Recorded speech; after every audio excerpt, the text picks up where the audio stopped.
Hello and welcome to the review of Star Wars the AAT, more commonly known as the Armoured Assault Tank. I am your host, The Fallen, and yes, today I'm doing a Star Wars review. As you can see, it's a Star Wars vehicle, which is a change for me. So let's hope this review goes smoothly. But before we look at the figure, or vehicle, let's have a look at its bio. So, the Armoured Assault Tank, more commonly known as the AAT, was built by the Banktoid armour factories, and it was used during and before the Clone Wars. It was first seen in The Phantom Menace, where it was used by the Trade Federation to help the invasion of Naboo. It was later seen at the Battle of the Naboo Plains, where it was used as an artillery support, but also to escort the larger MTT against the Gungan threat. When a droid control ship was destroyed in orbit, they became useless and were either destroyed or captured by the Naboo people. The AATs were used heavily throughout the Clone Wars as Separatist main support tank, serving on Geonosis, Christosis, Munilist, and at the Battle of Coruscant. However, near the end of the war, they were replaced with newer units, such as the tank droid. The last AATs were scrapped when Lord Vader gave the order to the Separatist fleet to shut down the droids. The AATs have appeared in several games, including Star Wars Battlefront 1, Star Wars Battlefront 2, but also in quite a few of the Star Wars LEGO games. There have been several toys made of the AAT, including a normal size version and also LEGO versions. Today I'm going to be focusing on the 2003 release, which came out after the release of Episode 2 and was supposed to make a more realistic Clone Wars to what we'd seen before. It was marked up in this Clone Wars line. So let's take a look at the toy. So that's its bio, and now onto the toy. Here we see the AAT, and it's a lovely, lovely mould. The paint details on it are outstanding. So let's take a look first.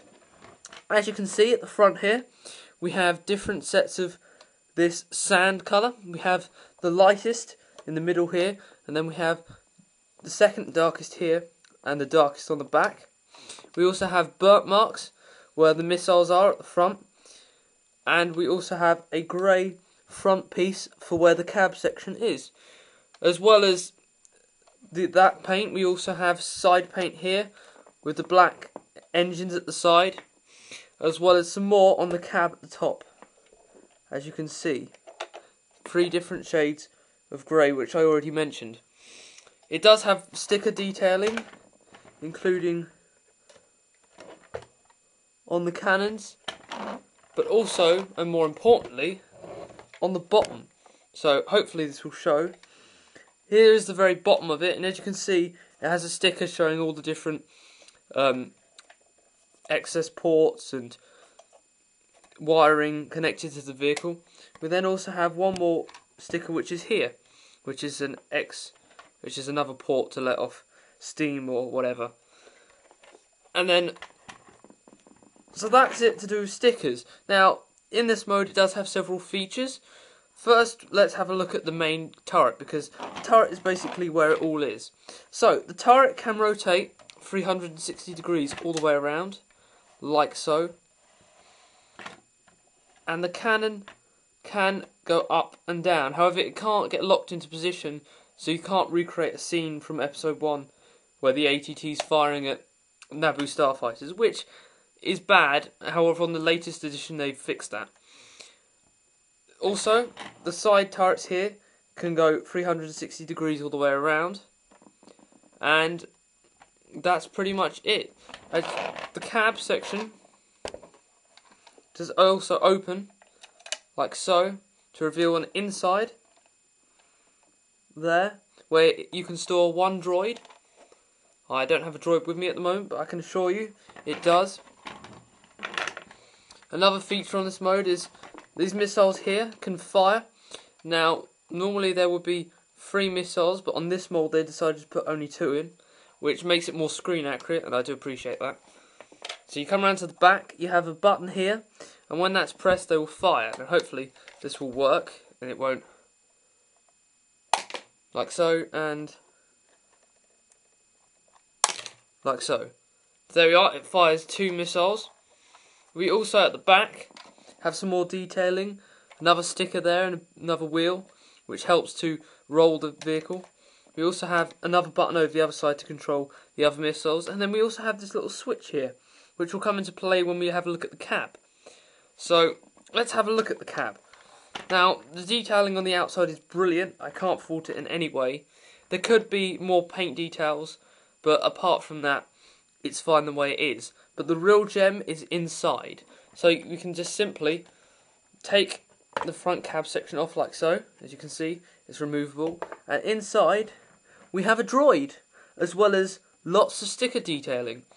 First of all, we have sticker detailing on the controls here. This can sit one droid figure.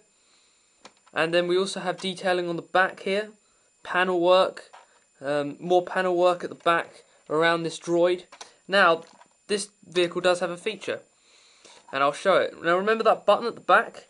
Basically when you press that, this happens. As you can see, the droid flips to being destroyed, which looks very nice. Still, detailing is good, moulding work is cool as well. However, I would prefer it if they had an extra seat to make it a bit more screen accurate, as so you could fit 3 droids instead of 2 in here, which I don't mind, it's good. And then simply put it back, you simply spin it around and it locks back into place, like so. So it's a good feature. Again, the AAT rolls really well. It has 3 wheels, which allows it for a range of motion. And simply put back the cab, simply use this here, put it over, and then clip it into position, like so.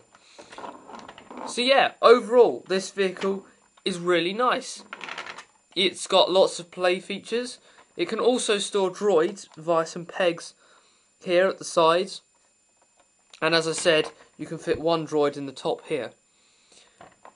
So apart from that, there is one major disappointment to this, which I have to say, and it's up on the turret, as you can see.